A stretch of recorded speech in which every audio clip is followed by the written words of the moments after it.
Na Trilha, o podcast que descomplica o complicado. Salve, salve natrilheiros e natrilheiras, sejam todos bem-vindos ao Bate e Volta, que é um programa dinâmico da programação do Na Trilha. Meu nome é Renan Cirilo, @ReCirilo em todas as redes sociais, apresentador, host, fundador aqui desse programa. Juntamente comigo aqui, Redi Siqueira. Eu, Redi Siqueira, um montanhista carioca morando aqui em Vitorinha, no Espírito Santo. Muito bom, Redi. Olha, quero dizer que recebi muitas mensagens, muitas mesmo, de gente perguntando do programa, gente querendo saber o que está acontecendo, muitos incentivos, e preciso dizer que incentivos generosos, até incentivos financeiros, né? Gente mandando mensagem, cara, o que está acontecendo? Porque a gente ficou um tempinho sem publicar, né? Mas estamos de volta, seguimos de pé e não vamos parar.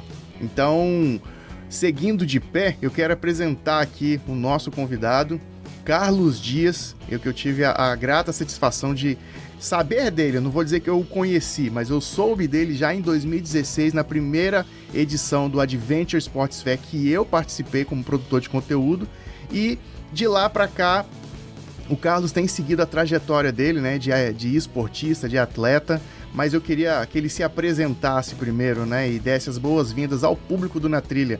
Bem-vindo, Carlos. Muito bom, obrigado pelo convite, Renan. Grande abraço para todo mundo que está aí assistindo o podcast Na Trilha. Bom, eu tenho 31 anos de carreira na corrida, né? E dentro dessa coisa chamada corrida, eu fui para provas extremas, no meio da natureza, ultramaratona, mas no meio da natureza. Normalmente é onde muita gente não quer ir. Muita gente fala, não é perigoso? Eu falo, é por isso que é interessante. Então, é lógico, correr os riscos, tendo conhecimento, tendo todo o bom senso, tendo a tecnologia junto com a gente, você elimina acidentes, elimina surpresas, né? Momentos inesperados vão acontecer, mas você tem que estar preparado para isso. É uma coisa que a gente fala muito, é trabalhar o e se, né? E se der errado, o que precisa ser feito? Sim. Eu sou ultramaratonista Carlos Dias, tenho 51 anos de idade, 31 anos de carreira. Fui o primeiro sul-americano a correr os 4 desertos mais extremos do planeta. Cruzei o Brasil do Oiapoque ao Chuí em 2007, quando meu filho nasceu. Também cruzei os Estados Unidos de Nova York a São Francisco. Fiz 5.130 quilômetros em 60 dias. Fiz também a travessia do Brasil, saindo lá do Uruguai até Pacaraima, na Venezuela, em 2018. E também dei a volta inteira no Brasil correndo, em 2010 para 2011, saindo da Adventure Sport Fair do AMB, em 2010, setembro de 2010, e chegando em 2011, 325 dias depois, na Bienal, também na Brasil Sport Show, que foi organizada conjuntamente com a Adventure Sport Fair. Esse é um pouquinho da minha jornada. Só um pouquinho, né?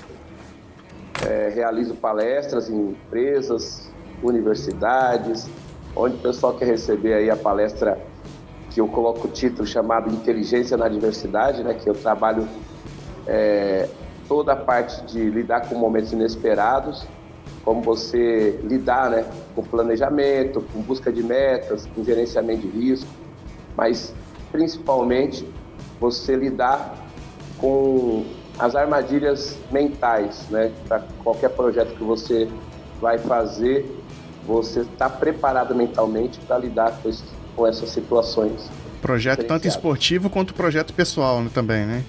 Imagino. Com certeza, sim. E você está rodando o Brasil não só correndo agora, né? Sim, eu estou muito feliz agora que há 4 anos eu venho trabalhando aí para colocar em prática o projeto do meu livro, e eu consegui esse ano o Além dos Extremos, onde eu conto toda a minha jornada, né, desde das brincadeiras na rua sem saída aqui em São Bernardo do Campo, São Paulo, até percorrer os lugares mais extremos do planeta. Esse livro, a importância desse livro é entregar uma mensagem para as pessoas que é possível sonhar e E você, ao sonhar, manter uma constância, aceitar todo esse processo, né?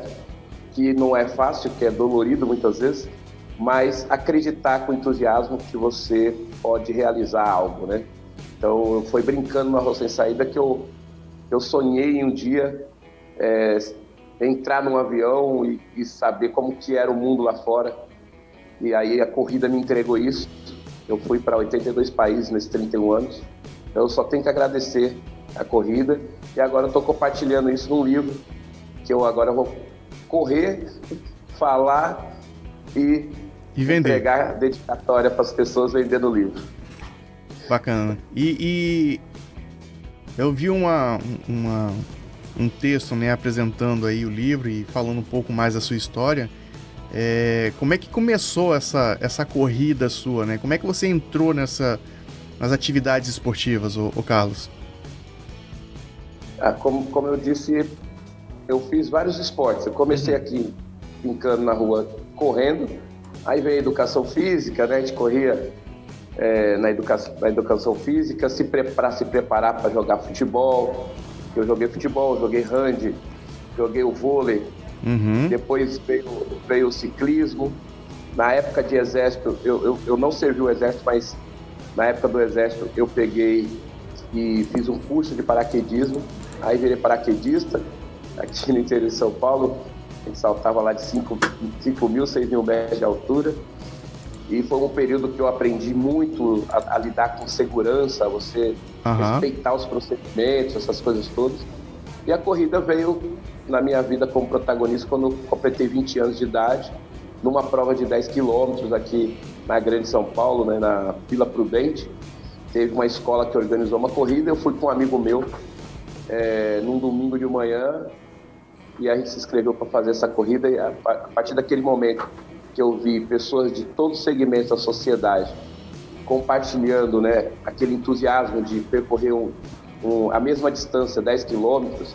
Uns iam correr com 30 minutos, outros iam pegar e fazer com 1 hora. Muita gente ia fazer caminhando ou correndo, mas todos iam percorrer os 10 quilômetros. Então aquilo ali me contagiou com entusiasmo. E eu falei, é isso que eu quero, né? Esse ambiente leve, que as pessoas estão felizes aqui logo no domingo de manhã, 7 horas da manhã, e estão sorridentes.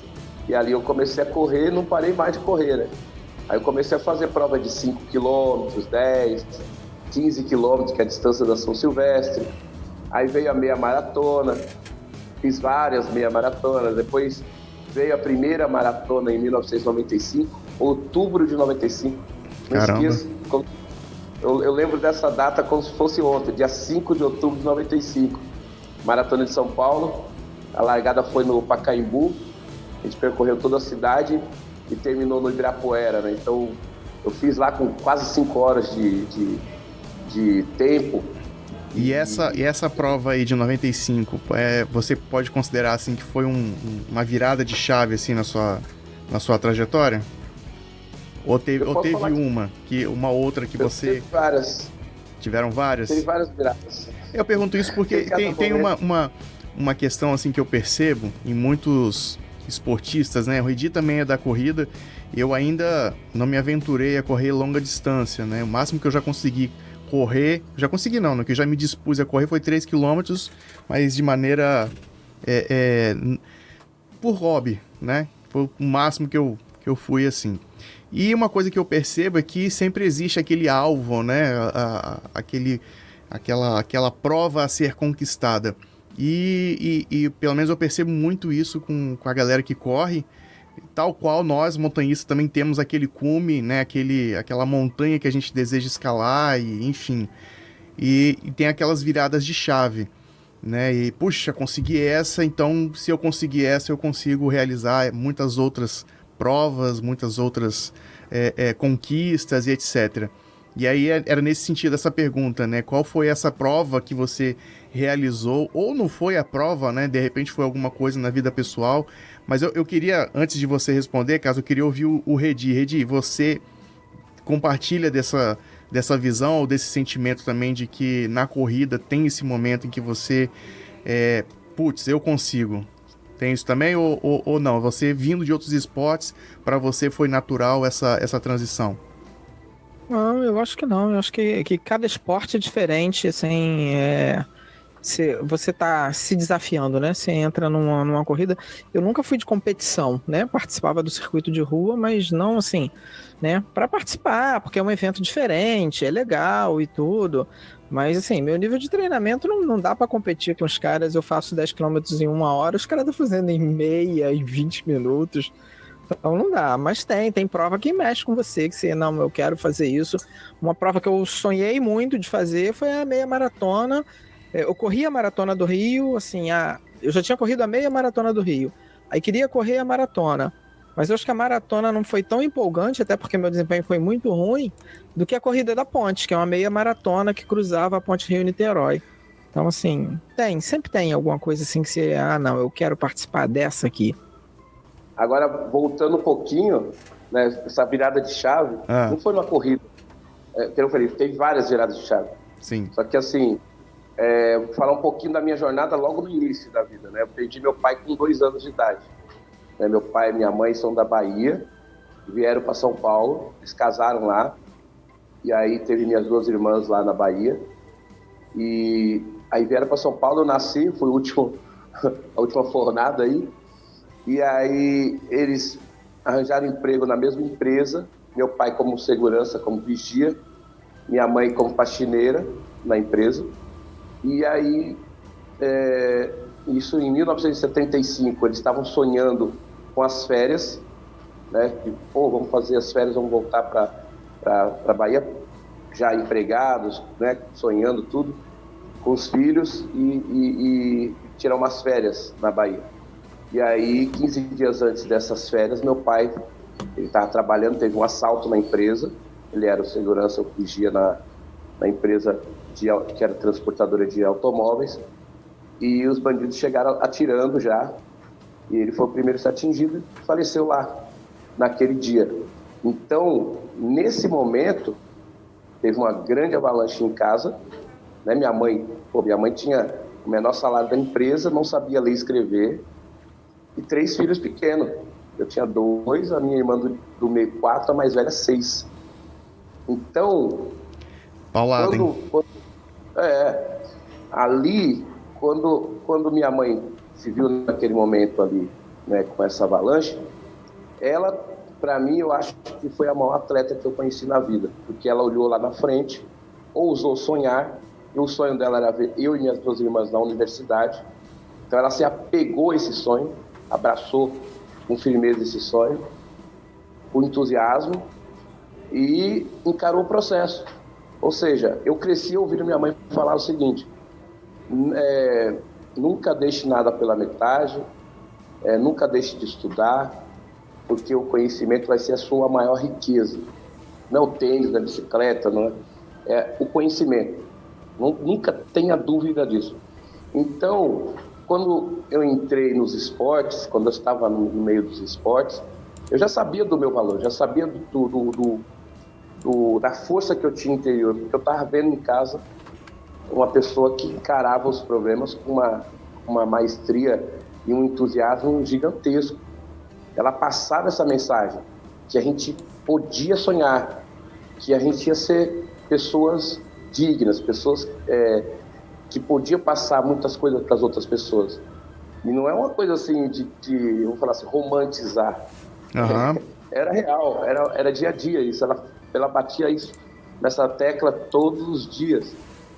A gente tem uma sociedade caótica, a gente tem uma sociedade que aponta o dedo, que limita, que não aplaude muitas vezes, né? Então, você estava falando de competição, né? Eu nunca fui competitivo também. O esporte, para mim, foi sempre o sabor do desafio. Eu sempre gostei de desafios. E esse desafio é interno. Esse desafio era o Carlos com ele mesmo. Só que, assim, aquele vazio que começou logo no início da vida, o esporte preenchia, né? O esporte preenchia. E, ao mesmo tempo, esse mesmo esporte entregava uma mensagem para minha mãe.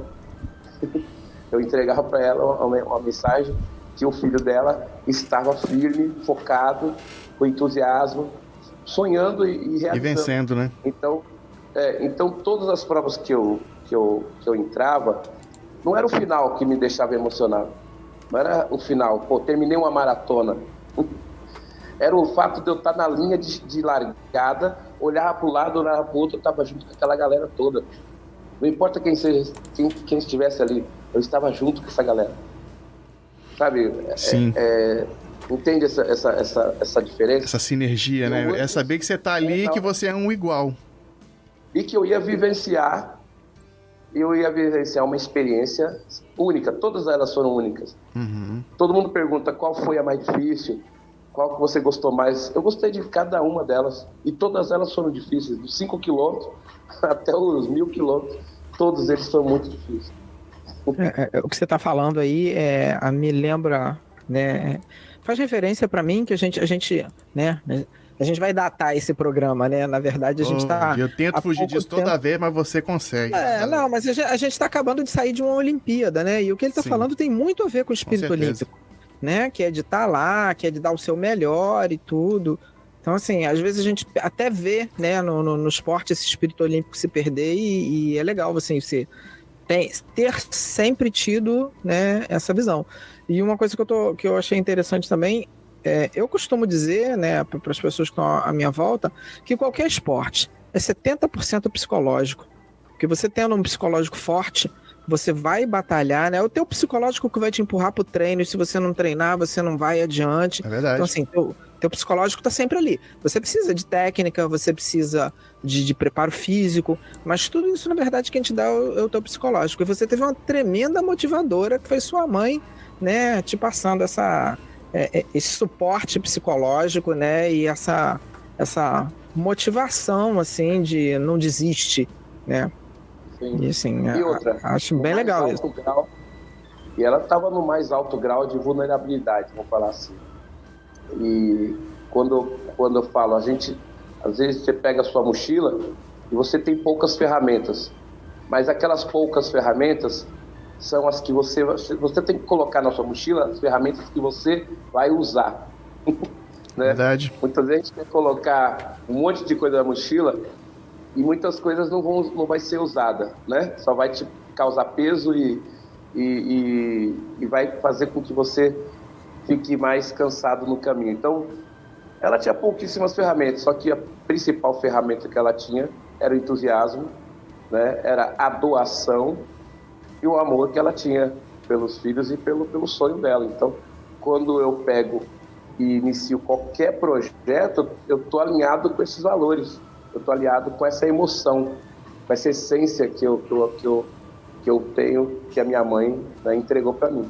Tá, e Carlos, você, quando você colocou isso, entrou num ponto justamente que eu queria trazer aqui, né, que era a questão da devolução, né? Como assim devolução, né? Pelo que você colocou até agora, assim, você... a vida tirou muita coisa de você, né? Mas, por outro lado... né, na figura da sua mãe, na figura da autossuperação que você teve e tal, você também colheu muitas coisas. E é impossível, quando a gente colhe muito, a gente ficar só pra gente, né? E manter isso só conosco, né? Se você pega muita comida, por exemplo, e mantém dentro da sua geladeira, alguma parte daquilo ali vai se estragar. Sim. E como é que você não deixa, Carlos, o que você recebe estragar, né? O que você, como é que você retorna isso, né? Você colocou aí, poxa, escrevi um livro. Um livro é o primeiro livro seu? Já teve alguma outra obra? É um livro, o primeiro. Eu já participei de um outro livro, uma edição. Mas seu mesmo é o primeiro, né? É o meu primeiro. Pois é, então isso é um retorno para a sociedade, né, do que você recebeu ao longo da sua trajetória.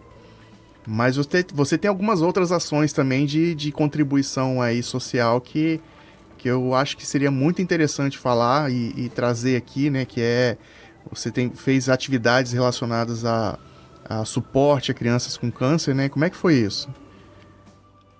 Isso aí foi, assim, em 2008, quando eu estava me preparando para fazer os 4 desertos mais extremos do planeta, eu tinha que buscar ajuda dos especialistas para entender melhor o meu corpo ali, para percorrer esses ambientes que seriam inéditos, né? Não só para mim, mas para vários atletas do mundo ia ser inédito. Então eu tinha que buscar suporte de quem, né, estudava bastante o organismo, e eu fui pesquisar os melhores médicos do esporte, ortopedistas. Aí eu fiz parceria com a Escola Paulista de Medicina, onde tinha lá o Instituto do Sono, o Centro de Fisioterapia, parte cardiológica, tudo, né, tudo lá. Tudo dentro da universidade mesmo, né? E aí, a partir dali, conversando com alguns médicos, eu falei, pô, quem é o melhor ortopedista hoje, que tem uma clínica de fisioterapia, para que a gente consiga fazer uma preparação? E aí, me falaram do Joaquim Grava, né? E o doutor Osmar de Oliveira, que é falecido, né? Que foi até comentarista aí na TV. Ele foi médico do Corinthians. E aí eu mandei um e-mail para o doutor Joaquim Grava, a clínica Joaquim Grava, e aí ele me recebeu 24 horas depois. Olha aí. Né? Ele pegou e falou, não, a gente quer entender, né, essas suas provas aí, a gente quer também aprender com isso, né? Entender como vai funcionar o seu organismo nessas provas. Virou objeto de estudo, então? Oi? Virou objeto de estudo? Não, virou um parceiro na minha preparação, na realidade. Né? Entendi. Ele abriu as portas da clínica de fisioterapia, onde muitos atletas, como o Ronaldo, como a Hortência, pessoal de vários esportes se prepararam lá, né? Então, ele abriu as portas no centro de fisioterapia para que eu fizesse a minha preparação, propriocepção, fortalecimento, equilíbrio, né, todo esse trabalho de core aí que a gente precisa ter para enfrentar um deserto do Saara, para enfrentar uma Antártida, a Mongólia, que tem muita montanha, o Atacama, que também tem muita montanha e também tem o sal, né, que é uma coisa louca. Então, assim, eu tive logo ali, no início, esse suporte. E nessa preparação e nos exames que eu estava fazendo, eu conheci o Hospital Graac, que é a maior referência no combate ao câncer infantil na América Latina. E eu fiz um exame de ressonância num sábado de manhã, e aí eu terminei esse exame e eu falei, pô, vou conhecer o hospital. E aí eu comecei a andar no hospital, fui em todas as alas, né, da brinquedoteca, quimioterapia, conheci o hospital inteiro. E ali eu tinha entrado aquele dia pensando na Mongólia, pensando no deserto de Gobi, eu pensando assim, pô, eu quero estar lá entre os 50 primeiro, que não era uma coisa assim grandiosa, né? Era uma meta minha interna. Quero estar entre os 50 primeiro, quero ser o primeiro brasileiro a ter essa medalha da Mongólia aí, do deserto de Gobi, né? O deserto mais úmido do mundo. E aí, quando eu cheguei ali no hospital, e comecei a conversar com as crianças. E aí tinha um garotinho da Bolívia, e ele pegou e cantou para mim, né? Ele cantou uma música para mim ali, e ele pegou e falou assim, eu vou torcer muito para que você termine o deserto, né? Não desista. Você imagina, isso daí me deixou, assim, extremamente sensibilizado, paralisado ali. E eu peguei e virei para eles assim, falei assim, o tio não vai correr mais por medalha. Foi uma coisa tão automática, o tio não vai correr mais por medalha, o tio vai correr por vocês.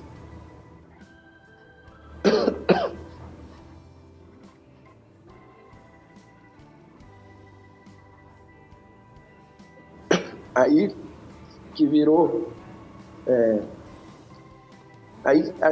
nessa conversa com essas crianças, eu entendi o meu propósito com a corrida. Não era só medalha, não era só quebrar um recorde ou ser primeiro ou segundo lugar. Tinha um significado muito forte, tinha uma importância muito forte meus passos nas corridas. Eu sabia que se eu estivesse lá no deserto, na montanha, eu tinha uns amiguinhos que estavam lá no hospital lutando contra essa doença tão grave. Eles estariam torcendo e estavam esquecendo um pouquinho daquela doença. Então, aquilo me fortaleceu de uma forma tão forte, tão magnífica assim, que eu fui para lá, para a China, pensando como que eu iria correr por elas. Sabe, quando você... Sim. Eu quero correr por elas, mas como que eu vou fazer isso? E aí, nesse deserto da Mongólia, foi Uma pressão boa, né, Carlos? Uma etapa mais difícil lá, que era... Os desertos são 7 dias de deserto. Você corre uma média de 42 quilômetros por dia. Tem um tempo para terminar. Você vai avançando de acampamento para acampamento. Mas são dias seguidos ou dias espaçados? São 7 dias. 7 dias. As provas duram todas 7 dias. Então você tem uma quantidade de horas no primeiro dia, aí você acampa, aí no segundo dia tem outra largada, tem uma quantidade de quilômetros que você tem que completar dentro daquele horário, aí você acampa de novo e aí vai. Ok, mas eu digo assim, são 7 dias corridos correndo. Consecutivos. Consecutivos? Correndo não, o cara dorme, né? Mas são dias consecutivos, no né? acampamento. Direto. Caraca, velho, aí é... Mas, e é autossuficiente, você tem que levar tudo na sua mochila. Ainda é autossuficiente, você tem que carregar a mochila. Não pode receber nada de ninguém. A partir do momento que deu a largada, o que tem na sua mochila vai ser o que você vai utilizar durante os 7 dias. Se você planejou mal a mochila você vai sofrer mais. Durante os 7 dias? Isso inclui comida? Sim. Toda a comida. Só não inclui a água, que a água você, a cada 15 quilômetros, ele se abastece de água. Posto de reposição. De hidratação. Isso, daí você tem que gerenciar essa água também, porque... Só daqui a 15 quilômetros. São 15 quilômetros, que não é que nem você correr a São Silvestre aqui. 15 quilômetros no deserto pode durar 6 horas, dependendo do tipo de ambiente que você vai estar. Mas como assim 6 horas?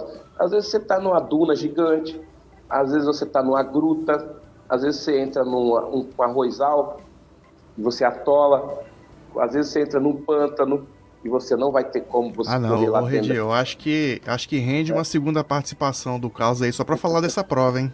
Não, eu tô pensando aqui, a gente pode criar uma websérie, né? E ele falar de cada uma das provas, né? Pois Porque assim, galera, principalmente galera de corrida, e a gente tem muitos, tem a galera seguidores do aqui, principalmente a galera do trail, né? Eu tô ouvindo ele falar aqui, já me dá um arrepio, porque eu fujo de trail running, eu tenho um morro de medo de torcer o pé. Mas enfim, conta aí, porque eu tô achando... A vantagem de você levar tudo, inclusive comida, é que quanto mais você corre, mais leve você fica, né? Não sei, tanto, né? De comida você tem que comer, bicho. Comer, mas a comida fica no seu corpo, você tira o peso das costas. Mas você vai queimar, bicho. E você vai tendo um desgaste também, você vai ficando muito mais... Né, de alguma forma, ela vai sempre estar pesada, não tem jeito. E assim... Só para você entender como que funciona essas provas. E aí no quinto dia é etapa longa. Etapa longa dura de 80 a 110 quilômetros. Você nunca vai saber quanto vai ser. Eles avisam na noite anterior. Amanhã vão ser 100 quilômetros, 80. Amanhã é o dia de se ferrar. E os terrenos também com alguma dificuldade, né? E não é só a distância, é as dificuldades do terreno. E a última etapa são uma média de 10 a 15 quilômetros, também com muita dificuldade, né, para você chegar. Então... É a distância mais curta, mas a mais ferrada também. Não tem moleza. Cada dia vai ficando mais complicado. E aí, teve uma atleta dos Estados Unidos, que eu estava na quinta etapa, e ela estava com medo de ficar à noite naquela montanha, porque era muita montanha. E eu também estava morrendo de medo de ficar sozinho naquelas montanhas. A gente se juntou os medos, né? E começamos a correr junto. Ela começou a me ensinar o inglês. Meu inglês é péssimo. E eu ensinando um pouco do português para ela. Então ali, ela começou a perguntar, né? Por que eu estava naquele ambiente tão hostil, sorrindo, né? Eu estava sorrindo, o tempo todo eu estava sorrindo. E eu não corria de tênis, eu estava correndo com uma sandália americana, que foi meu patrocinador. E eu tinha apostado nessa sandália, eu tinha cruzado o Brasil antes de ir para os desertos, com essa sandália. Então, ela olhou, você está sorrindo e com essas sandálias horríveis no pé, né? por que você está sorrindo com esse ambiente tão hostil? Tá rindo de quê? Eu falei da história das crianças no hospital em São Paulo, que eu não tinha motivo nenhum para ficar sério, né? Se tinha crianças passando um momento muito mais difícil que a gente lá, não importasse o tamanho do desafio que eu enfrentasse em qualquer ambiente no planeta, o desafio das crianças no hospital é sempre muito maior. Elas estão lutando pela vida. Então, eu não ia deixar nenhum tipo de dor, nenhum tipo de vento, cheiro, calor, tirar meu sorriso, que eu tinha prometido para elas. A partir dali, eu criei um slogan chamado Transforme Quilômetros em Sorrisos. Transforme Quilômetros em Cura. E a partir dali, eu soube como eu ia poder ajudar o hospital e esse hospital a continuar dando atendimento de alta qualidade, com alta tecnologia, humanidade, com humanização para as crianças. Então, todas as corridas eu comecei a vender os quilômetros, simbolicamente, né? Que gerava doação para o hospital. Por isso que eu tenho esse slogan chamado Transforme Quilômetros em Cura. E como é que é feito isso? Isso ainda é ativo hoje? As pessoas conseguem fazer doações para o hospital? Como é que é esse processo, Sim. Carlos? Hoje que eu faço? Tá vendo essa camiseta aqui? Sim. Eu organizo provas de 12 horas nas cidades, as pessoas compram o kit e parte do valor do kit vai ser doado para o hospital. Hoje tem um livro. O livro eu não coloquei em editora, porque se eu colocasse numa editora, eu ia ter que assinar um contrato de exclusividade e eu não ia conseguir fazer o trabalho que eu faço de doação para o hospital. Simplesmente o valor do livro não ia ser passado para o hospital. Eu teria que fazer um contrato, convencer uma editora a fazer isso. Sim. Então eu peguei, deu mais trabalho, busquei uma jornalista para organizar o livro, eu passar todo o meu conteúdo e ela organizar para deixar no formato de livro. Peguei uma diagramadora, uma pessoa que fizesse o projeto gráfico do livro, a capa, uma revisora, ou seja, o livro foi feito a várias mãos, não foi feito sozinho, né? Então tem assim, a capa do livro, que está aqui, ó, a capa do livro, esse rosto aqui, não sei se vocês conseguem enxergar aí. Inspirado aí no filme 300, né? Esse rosto aqui foi feito por um artista lá da Nova Zelândia, quando eu cruzei a ilha do Sri Lanka. A empresa que me patrocinou contratou ele para fazer esse rosto, representando todos os lugares que eu percorri no mundo. Do sal, do gelo, da floresta, né, das ilhas, das savanas. E ele retratou isso no meu rosto. E ele era da Nova Zelândia. E aí eu peguei e consegui o contato dele, né, para colocar os créditos dele no livro. Né, o Tony Greston, que mora lá em Princeton, na Nova Zelândia. E aí uma diagramadora, que é a Maria Cristina Pacheco, que é de Curitiba e mora em João Pessoa, fez todo o projeto gráfico com essa letra bonita, né? Além dos extremos, tudo. Fez as letras do livro. E a Angelita Machado, que é de Taubaté, fez a revisão. E a jornalista... A Cíntia Mello, né? Cíntia Mello de Manaus, que fez a transcrição do livro. E alguém dessa equipe aí acompanha você nesse trabalho de divulgação, nas viagens que você faz, ou por enquanto é você sozinho? Eu sozinho viajando, porque assim, patrocinador no Brasil é difícil. Eu tenho um patrocinador, sim, mas para bancar uma pessoa para estar viajando comigo e eu vou fazendo parcerias locais. Né? Cada lugar eu faço parceria com um hotel para receber uma palestra, levo todos os livros. Pô, na Bahia então você tá bem servido, né? Fica lá no La Torre, tá bom demais, né? O La Torre foi inusitado também. Tudo na minha vida foi assim, coisas que a corrida, de alguma forma ou de outra, me conectou com pessoas. Assim como vocês estão aqui comigo conversando, foi por conta da corrida. Eu estava na feira por causa da corrida. Sim. E em 2010, quando eu dei a volta ao Brasil, eu tinha saído de Salvador e saiu no jornal à tarde, na primeira página que eu estava rodando no Brasil. Um francês me recebeu no Pelourinho no Largo São Francisco, no hotel, que até foi achado lá uma banheira judia, estava o cônsul de Israel lá no dia, lá tudo.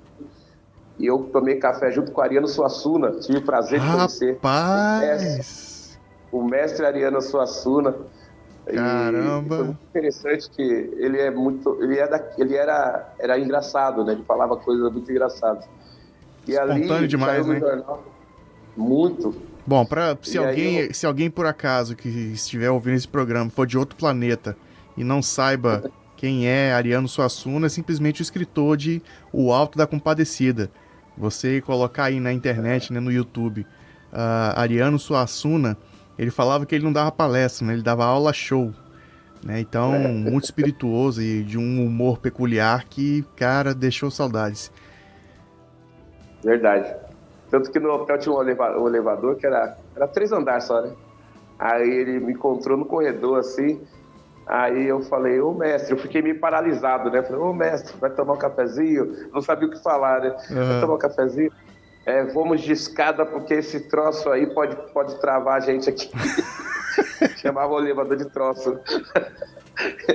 E a gente desceu de escada conversando. E ele falava que ele era agitador cultural. Ele não era. Ele falava que não era escritor, nada. Ele falou, eu sou agitador cultural. Eu gosto de provocar as pessoas. Isso é gostoso. Então, nesse dia, saiu na primeira página do Jornal à Tarde, e aí o dono do La Torre, Luigi Rotuno, viu essa notícia, e ele mandou uma mensagem, ligou, né, falando que em Porto Seguro eu tinha hotel. Podia vir, que em Porto Seguro eu tinha hotel. Só que assim, eu nem imaginava, né, que era o La Torre. Que hotel era? Que hotel, né? Um abraço aí. Então, como é que é o nome do moço lá? Só pra fazer o contato? O Luigi Rotuno, o grande Luigi Rotuno. Aí, ó, um abraço aí, Luigi. E tamo aí, né, Redi? Qualquer coisa. Mas, ó, ô Carlos, a gente tem uma peculiaridade aqui do nosso programa, né? Nós temos vários programas na nossa programação, várias atrações, né? E o Bate-Volta, ele é um bate-volta, é um papo rápido, né? É um programa dinâmico da nossa programação, pra gente conhecer algumas pessoas e ter esse papinho curto aqui, mas eu quero deixar o convite aberto. Quando você passar pelo Espírito Santo aqui para divulgar o seu livro, né? Venha presencialmente aqui no estúdio, havendo uma possibilidade, né? E a gente estende essa conversa aí e já abre aí um precedente, né, Redi, para uma websérie aí, se caso haja interesse também, eu acho né? Que seria, acho de que seria falar dessa prova isso, aí, que eu acho que falar prova assunto. por prova. Pelo menos as 4 do deserto, Que né? tal? É o nosso Forrest Gump nacional, né? Eu posso falar para você a minha agenda agora? Eu ia te perguntar exatamente isso. Então, peraí, antes de você passar a agenda, que aí de fato vai datar demais o programa, se a pessoa ouvir depois não vai adiantar, onde que ela pode encontrar essa agenda sua, né, que vai ter esse itinerário seu, e como é que é, né, essas palestras, elas são pagas, você está procurando livrarias, como é que está sendo esse meet and greet aí com Carlos Dias?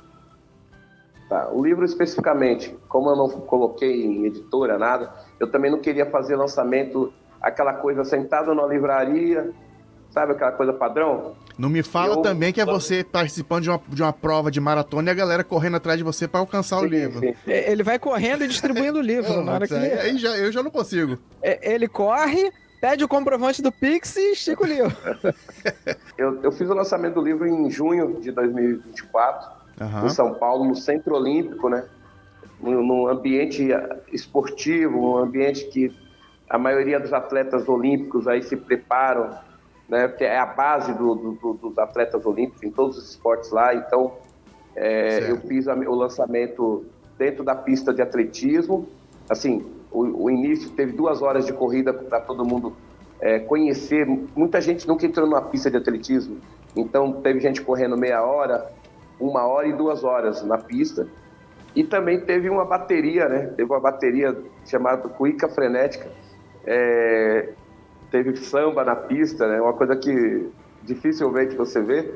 Aí teve samba na pista, o pessoal dançando. Foi muito inusitado o lançamento. Olha aí. Aqui em São Paulo. E aí, o que eu estou fazendo? Eu estou programando agora a expedição do livro. Então, eu vou estar saindo para algumas rodas de conversas aqui na cidade do interior de São Paulo, que nem Campinas, e depois Espírito Santo já é a primeira cidade, Vitória, no dia 9 de setembro, no Senac, no Hotel Senac, né, na Ilha do Boi. Eu vou realizar uma palestra aberta ao público, então está todo mundo convidado aí, os amigos que gostam de corrida, que gostam de aventura, né, que gostam de natureza. Então, a galera capixaba, você que está assistindo esse episódio aqui, que dá tempo ainda de comprar, né? De fazer sua inscrição e garantir sua presença lá, porque isso não somente é conhecer uma história bacana, que é a história do caos, mas também fortalecer o esporte que você gosta, né? Então, para você que é corredor, você que é entusiasta dessas atividades, tá aí a opção, a oportunidade de você estar fortalecendo, né? Com certeza. E eu estou fazendo assim, a venda do livro está sendo tudo pelo meu Instagram, né? Lá tem um link já, direto, só que eu quero comprar o livro. Entra no link, na minha bio tem um link, né? Livro Carlos Dias, lá tudo certinho, @blogspot.com. Aí tem as duas formas, você pode pagar via PagSeguro ou pelo Pix, manda o endereço, eu mando via correio. Em Vitória especificamente, eu vou estar deixando lá uma publicação. As pessoas vão entrar num link de inscrição, de confirmação de presença, né? O pessoal do Senac organizar lá a chegada de todo mundo. A entrada vai ser gratuita e eu vou estar levando o livro. Quem quiser adquirir comigo direto lá, na hora, vai ter essa oportunidade também. Muito bom. Então, quando você tiver esse link aí da divulgação daqui de Vitória, você manda pra gente espalhar nos grupos daqui. Pode deixar. Com certeza. E o meu eu vou pegar lá, com certeza. Estarei lá. Fala direito, Edi. O meu eu vou comprar lá. Sim. Não é assim, né? Não, eu não vou comprar lá. Eu já vou comprar e ele me entrega lá, entendeu? Aí sim. Vou pegar, né? Garantir as coisas. Fazer a dedicatória, vai ser tudo com dedicatória. Então, só para terminar, em relação às doações, né? A parte de transformar quilômetros em cura, além do GRAAC aqui em São Paulo, que é o hospital referência na América Latina, no Espírito Santo tem a ACACE, a Associação ACACE, que também, quando eu organizei eventos de 24 horas aí na Praia de Camburi, 12 horas, eu sempre realizei palestras aí nos hotéis, na TV Gazeta, por exemplo, para convidar as pessoas a abraçar a causa da ACACE, que é uma referência também.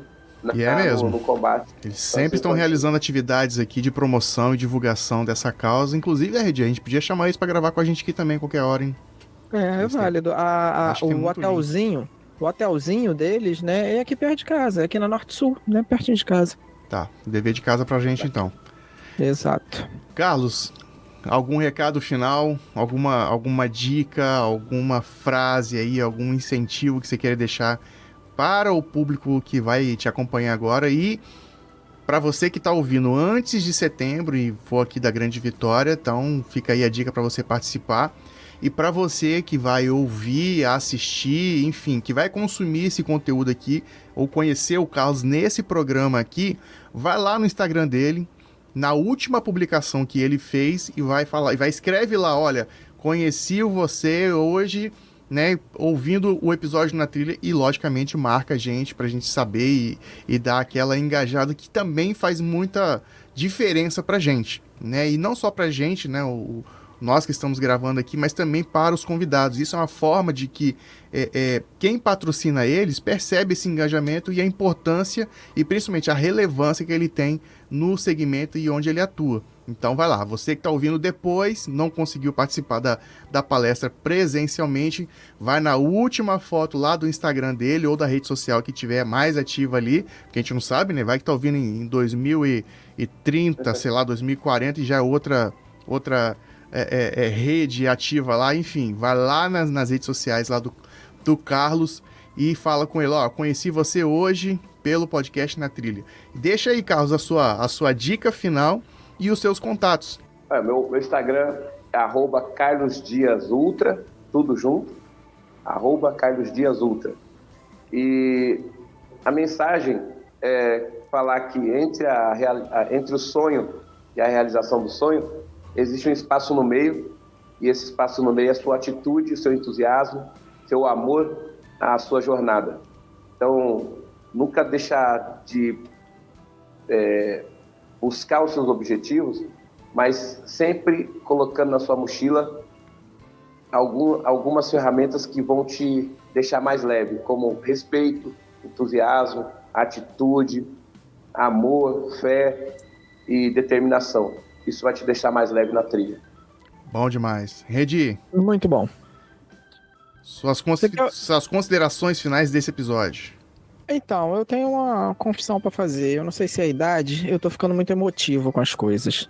Então, assim, ouvir, né, ver, né, porque a gente tá aqui no ambiente da internet, ver e ouvir o Carlos falar da mãe dele e falar das crianças, né, foi um negócio que me tocou aqui. Eu tive que esconder, ainda bem que você não tava, né, minha câmera não tava ativa, né, e tirar algumas lágrimas aqui dos olhos. Muito forte, Carlos. Assim, é uma mensagem muito forte e muito legal você estar transmitindo isso e pensando e ajudando as crianças lá. Quando você falou que estava correndo e tudo, eu faço esse tipo de brincadeira com a mente quando eu estou correndo ou fazendo algum outro esporte, né? Eu acabei de voltar, né, da Estrada Real, mais de 400 quilômetros pedalando, e eu faço essas brincadeiras, né, de que de repente eu não tô sozinho, né, esse tipo de coisa, e eu vi você correndo no deserto com as crianças juntos. Então, assim, me tocou muito isso, tá? E chegando, tira minha câmera aqui para eu secar os olhos. Redi, o nome disso não é velhice, se chama sensibilidade, né? Empatia, é entender que a gente não tá sozinho nesse mundo. Eu tenho essa vibe também, e por isso que a gente segue aqui fazendo Na Trilha, né? E não somente nós, como também muitos e muitos ouvintes mesmo, assim, que torcem por esse programa, que torcem por nossa trajetória, e é por vocês que a gente continua criando, é por vocês que a gente continua produzindo, mas sem vocês não faz sentido, né? Então, eu gostaria de deixar aqui meus sinceros agradecimentos a todos vocês que nos mandam mensagem, vocês que nos incentivam, que não deixam a gente parar de produzir. E eu vou, de maneira pontual, eu vou trazer aqui o caso do Gustavo Diniz, ele que conheceu Na Trilha desde o início, Redi, e só agora em 2024, quase 10 anos aí de programa, que ele mandou mensagem: Renan, poxa, não deixa de publicar não, manda pra gente aí, fez uma contribuição financeira assim muito generosa, que está custeando essa produção, inclusive, né? A edição vai ser feita de maneira que precisa ser feita, mas nem sempre a gente consegue realizar na hora que dá. E esse incentivo dele, falei, não, cara, não podemos parar. Então, obrigado ao Gustavo, obrigado ao João Olavo Vasconcelos, que é daqui do Espírito Santo também, que está sempre mandando mensagem, e tantos outros ouvintes que ao longo dos próximos episódios eu quero começar a nomear essa galera, sabe? Porque é muito importante. Eu sei o poder que isso tem, né, de transformar vidas, transformar trajetórias, e a cada dia, a cada novo episódio, todo mundo aqui é tocado de alguma forma. Então, Carlos, parabéns mais uma vez pela sua trajetória. Espero vê-lo em breve aqui, a gente poder tomar um café junto, ou tomar um suco, e enfim, tá aqui e prosear um pouco mais, e presencialmente lá enxugar as lágrimas do Redi. A gente falou da minha mãe lá no início, né, a força que ela teve. E em 2010, né, no maior desafio da minha vida, que foi dar a volta ao Brasil, 40 dias antes ela faleceu. Então, aquele momento foi o momento que eu estava mais fraco, né? E foi o desafio o maior, 18.250 quilômetros para percorrer. Caraca.